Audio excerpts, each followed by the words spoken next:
Hello everyone and welcome to my channel, and today I'll be reading a multi-character questionnaire by me. So let's get into it. Scaramouche. If Scaramouche were to be honest, he hated thunderstorms. He hated thunder because it was all too close of a reminder of his parent. Yes, A. It was just a reminder that he wanted to forget. But being an Inazuma, it really was hard to do so. And you can tell that you didn't like thunder either, though of your own personal reasons rather than his. His were ones fueled out of hate, out of just the way he despised her, and the way he wanted to forget her.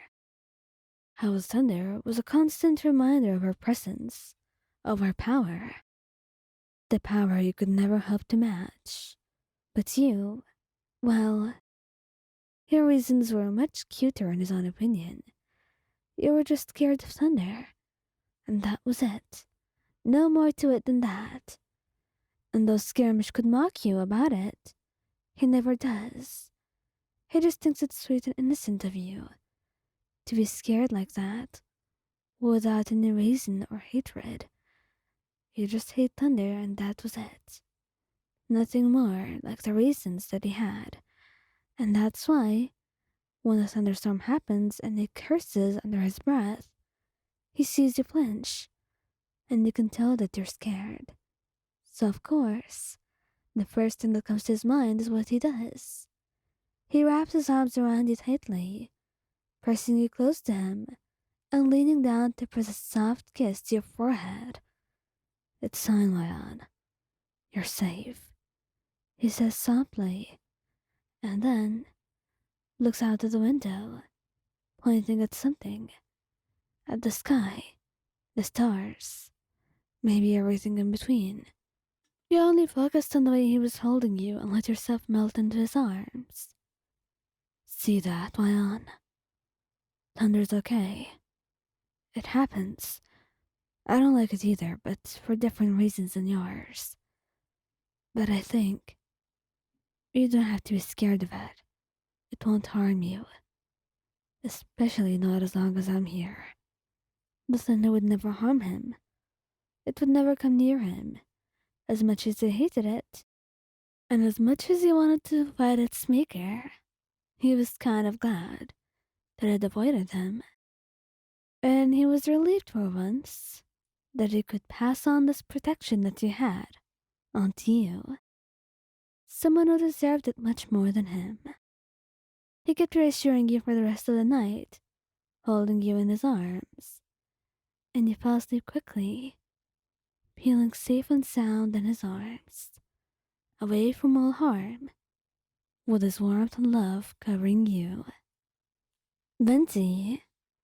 Venti isn't actually afraid of thunderstorms, and they really weren't common in Mondstadt, so you never had reason to show him that you were afraid, and for him to know.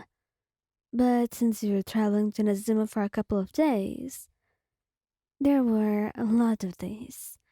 A lot of thunder, a lot of thunderstorms, and it was not pleasant. Not at all for you. Venti teased you a little bit at first, but then when the next thunder came, and he flinched so hard that he almost fell off the bed, he was kind of concerned. He will admit it was quite loud, but he didn't think you could be that scared.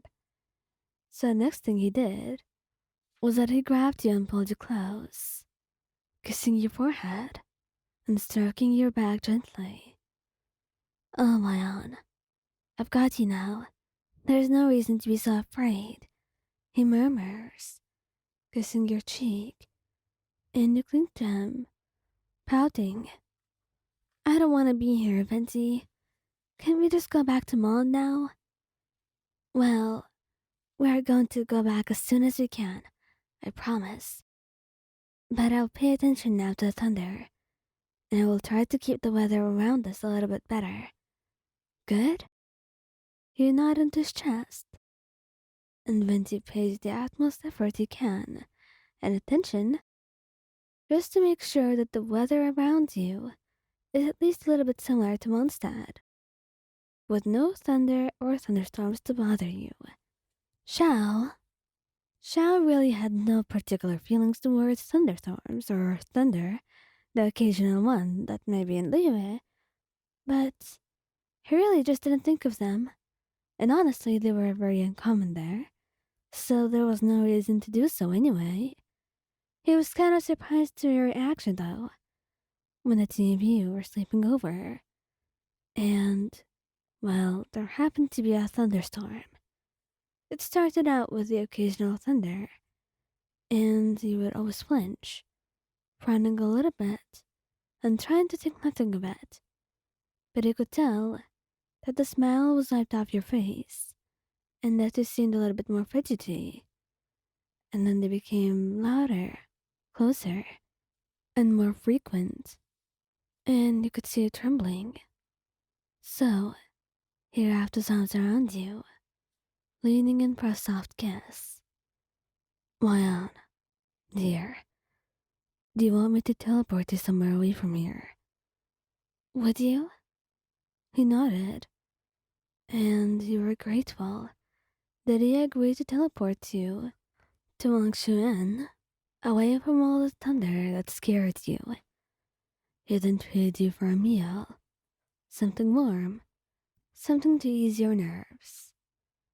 And before you knew it, he had taken you to a special room, one that the host had prepared for him, and he was more than relieved, though before he had always denied it, saying you would never need a room, but maybe that was time. You were just so relieved that you were from all the thunder, and you clung to him, smiling shyly. Sorry, Xiao. I know it was a lot of work. I must have irritated you. He shook his head immediately, kissing you softly. He didn't, Huan. It's fine. I love you, you know that. So anything you ask of me, anything you need or want, I will do.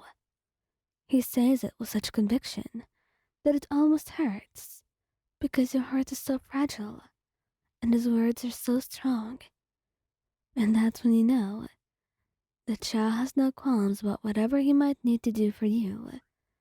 He loves you, and even if you're scared of something as trivial as thunder, he was more than willing to help.